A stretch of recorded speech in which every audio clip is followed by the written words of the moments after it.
السلام علیکم ورحمۃ اللہ وبرکاتہ۔ ان الحمد للہ والصلاة والسلام علی رسول اللہ وآلہ وصحبہ ومن والا۔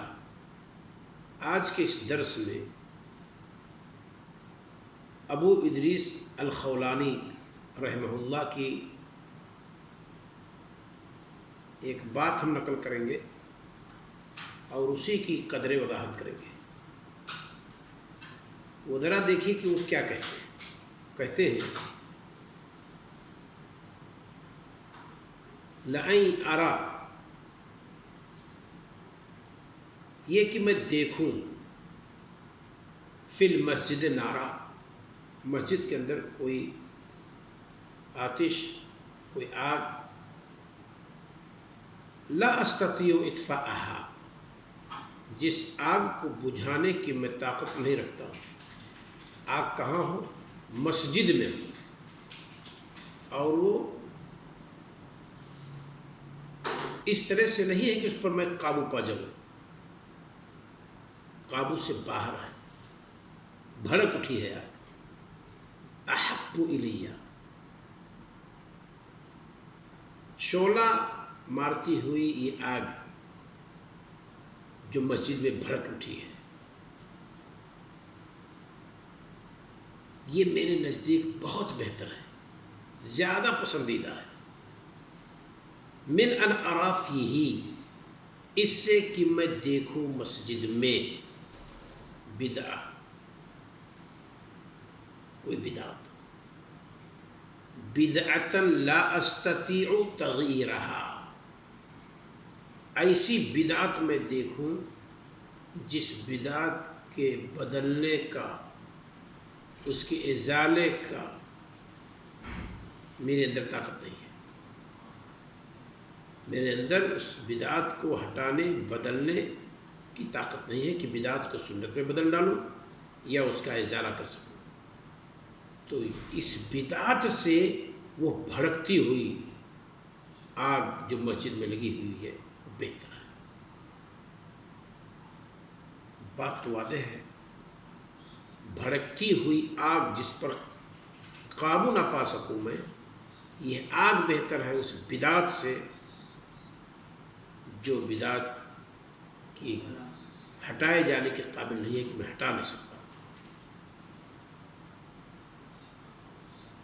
وہ آگ موجود رہے مسجد میں، یہ بہتر ہے،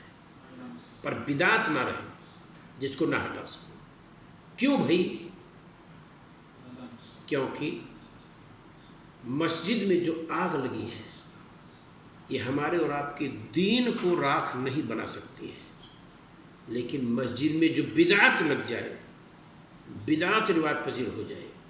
وہ ہمارے اور آپ کے دین کو برباد کر دے گی، ملیا میٹ کر دے گی۔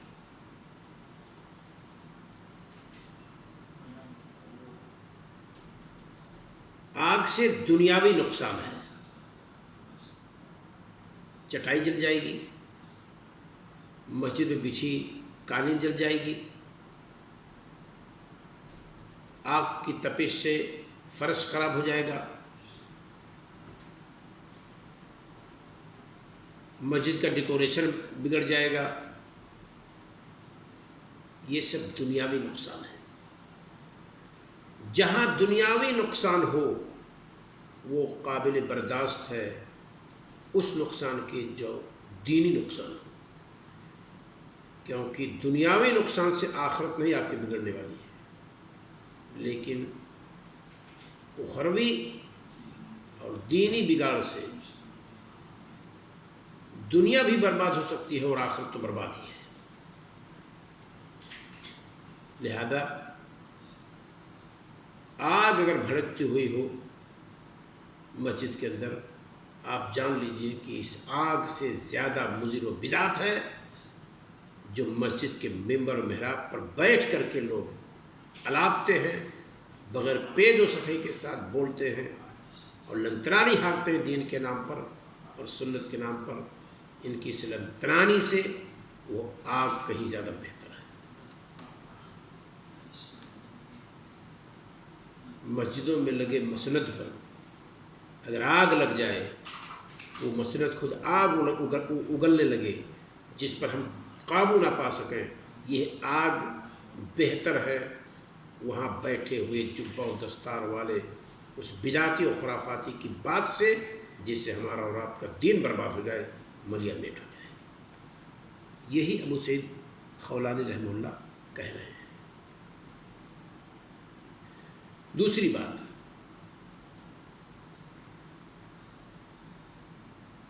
آگ اگر لگ گئی مسجد میں تو سوسائٹی کا ہر فرد اس کے ازالے کی کوشش کرے گا کہ ہٹاؤ بھائی، اور نہ یہ مسجد کو برباد کر دے گی، آگ فرض کو خراب کر دے گی، ہمارے اور آپ کے گھروں تک پہنچ جائے گی، ہم اور آپ کو جلا ڈالے گی۔ ہر فرد، پڑھا لکھا، ان پڑھ، عالم، غیر عالم، مالدار، غیر مالدار، عورت، مرد، سب کی کوشش ہوگی کہ مسجد میں لگی آگ بجھ جائے۔ لیکن اگر بدعت ہے جس کو دین کے نام پر جبہ و دستار والا آپ کی خیر خواہی کے نام پر مسجد میں بیٹھ کر الاپ رہا ہے کہ وہ نجات دہندہ آ گیا ہے آپ کے لیے، کوئی ایسی باتیں بتا رہا ہے آپ دنیا میں کامیاب ہو جائیں گے، آخرت میں کامیاب ہو جائیں گے، اور دین کے نام پر وہ اگل رہا ہے آگے، تو آپ اسے ہٹانے کی کوشش نہیں کریں گے کیونکہ وہ تو دین ہے، اور اگلنے والا بھی مزید اگلے گا کیونکہ وہ دین اگل رہا ہو تو اپنے لیے اجر سمجھ رہا ہے، جبکہ آگ کو ہر کوئی بجھانے کی کوشش کرتا ہے، اور جسے ہم دین سمجھے گا انسان اسے بجھانے کی کوشش نہیں کرے گا، بلکہ جو بجھانے کی کوشش کرے گا اس بدعت و خرافات کو ہٹانے کی کوشش کرے گا جو دین کے نام پر پھیلائی جا رہی ہے، تو ہو سکتا ہے قبل اس کے کوئی بدعت ہٹائے اسے لوگ ہٹا دیں گے، اور ایسا دیکھا جا رہا ہے۔ تو میرے پیاروں، میرے بزرگوں، میرے دوستوں، یہ بات بڑی قیمتی ہے جو ابو ادریس الخولانی رحمہ اللہ کی ہے۔ دوبارہ میں پڑھ دیتا ہوں، لئن ارا، اگر میں دیکھوں، فی المسجد نارا، یا یہ کہ میں دیکھوں مسجد میں کوئی آگ، لا استطیع اطفاءها، جس کے بجھانے کی میں طاقت نہیں رکھتا، احب الیہ، یہ میرے نزدیک زیادہ پسندیدہ ہے، محبوب ہے، بنسبت اس کے ان ارا، کہ میں دیکھوں، فیہ، مسجد کے اندر، بدعتاً، ایسی بدعت، لا استطیع تغییرہا، جس کے بدلنے کی میں طاقت نہیں رکھتا، جس کے ہٹانے کی میں طاقت نہیں رکھتا۔ اللہ رب العالمین ہمیں اور آپ کو سنت پر عمل کرنے کی توفیق عطا فرمائے، اور ہر قسم کی بدعت سے نجات دے مولا، ہماری سوسائٹی کو نجات دے، اور ہم بدعت کی تباہ کاری کو سمجھیں، اور سنت کی اہمیت کو اور اس کے دنیاوی اور اخروی فائدے کو سمجھیں۔ السلام علیکم ورحمۃ اللہ وبرکاتہ۔